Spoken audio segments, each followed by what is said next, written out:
Robert Lewandowski will be out for at least 4 weeks, and he's going to miss some key ties as well for Bayer Leverkusen.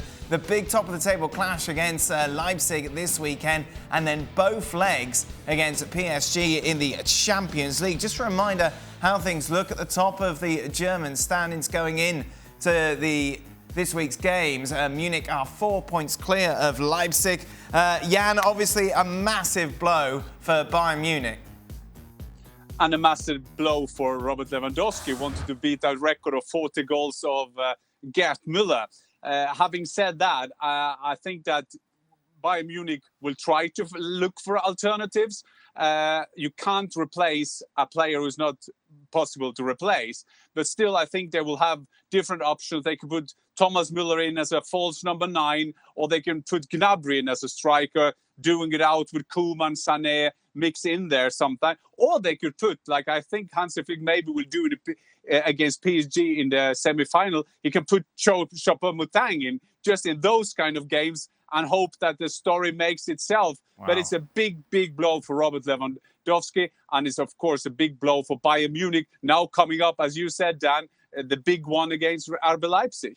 From Lewandowski to Choupo-Moting. Well, Choupo-Moting's a striker.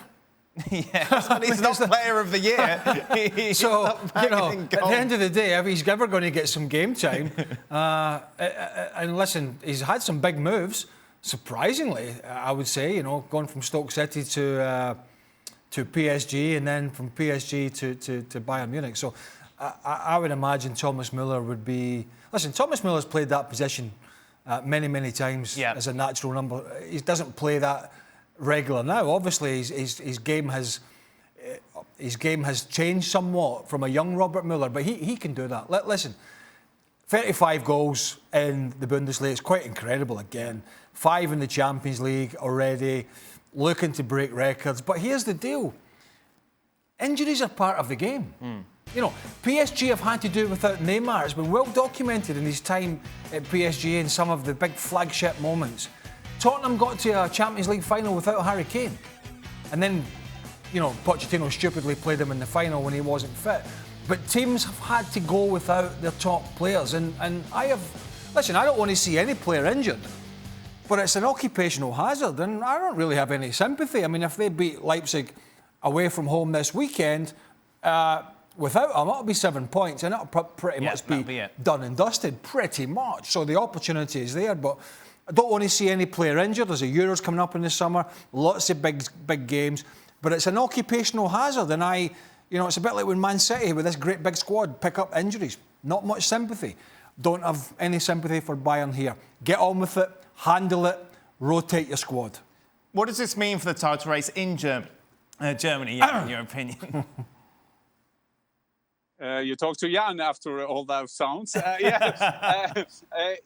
It means, I mean, you could see the funny part. I agree with Craig. That is a part of the game. Also, that Bayern Munich haven't put in another striker who is top class. But having said that, it's hard to go in as a striker to Bayern Munich because you know that Robert Lewandowski will play all the time. Now he's injured. The funny part of it is that they tried against Stuttgart to play with 10 men. Remember when Davies was sent off? Then they just scored goals for fun. Now they take out their best player, most efficient player, the guy who scored the goals, and it's a top game. And as you said, they hope to get through on Saturday. For us neutral, I hope RB Leipzig will win the game, because I think it's good for German football that there will be competition. Also, the last 8 games. But Robert Lewandowski is also a very, very fit player. He's very well trained, and I wouldn't be surprised if he get back a bit earlier than 4 weeks. Let's just hope so, for the sake of Robert Lewandowski. He will be out, though, as I mentioned, for both legs against the PSG in the Champions League. The bookies, of course, have Bayern as favourites, 3-4 on. Meanwhile, PSG are evens. Frank Leboeuf, how much of a game changer is this from a PSG perspective? Well, it's always a plus when you know that you're not going to face maybe the best striker in the world for the 2 legs, and it gives you maybe a little bit of another grade of confidence. And I'm pretty sure that Paris Saint-Germain defenders will be more than happy to not face Robert Lewandowski. But however, they're going to have to face another player, And it would be funny, and with a little bit more respect, if Choupo-Moting can play those games and score a goal against Paris Saint-Germain. Don't forget that Choupo-Moting scored a very important goal in the final 8 and helps a lot Paris Saint-Germain to go to the final. So you don't have to deny anybody. You don't have to be disrespectful to anybody. It's of course a plus for Paris Saint-Germain. But having said that, when you have Müller and Gnabry or maybe Sané at front, it's another task. It's a difficult one, and Paris Saint-Germain will have to respect everybody. I want to remind you that Portugal became champion of Europe because without Ronaldo, and maybe because he went out, maybe they stuck together and they worked very hard to make sure they win against France. I want to remind you, and Craig just said it, that Neymar didn't play the last 2 legs of the Champions League against Barcelona, and Paris Saint-Germain had a wonderful game away from home. So nothing is written, everything is possible.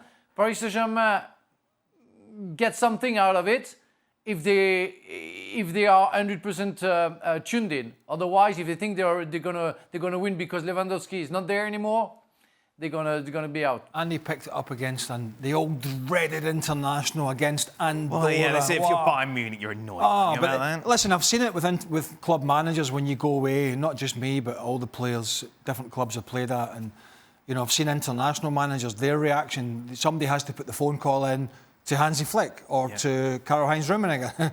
It's not a great phone call, that. Oh, your best player got injured against Andorra. Yeah.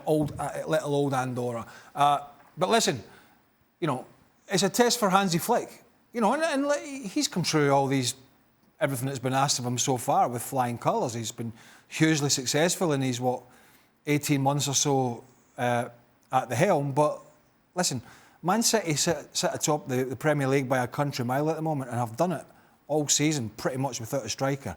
They are the favourites on paper along with Bayern for the Champions League, and the argument would be that if Bayern and City met tomorrow, they could probably play without a striker. Let's see what Bayern can do in that front. Let's see what Hansi Flick chooses to do. Let's see how it affects the tempo to their game. But there's no doubt. I mean, you think about the games where Bayern have been behind and struggling against Dortmund recently. He's been in the goals. You can't quantify how important it is when your back's against the wall to have somebody like that, just to think, right, that got us back in the game, or that got us out of trouble. And they're going to have to cope without that for this period. But I get the feeling this 4 weeks might be a 3 weeks, and we might see him back. I hope we see him back sooner rather than later. But I'm sure I'll be glad to hear that. Yeah, but it's an occupational hazard, and it's a good job Jan's not got his boots ready, because he could have went and I think I'd have fancied him to outpace Choupo-Moting. Go on, Jan. I could. Great record against Bayern, 3 games, 2 goals. So thank you, Craig, for reminding people of that. But what the only big consequences on this, I think that the analysis has been this is the part of the game, and the paradox, of course, when you go away, play for your country, and you come back into it, there is every fear for every manager, even now with Corona, the going back with COVID. But I mean, the big impact this will have is, of course, of that fantastic record of Gerd Müller, 40 goals, Robert Lewandowski, 35. 8 games to go. You were just certain that he would kind of get that record.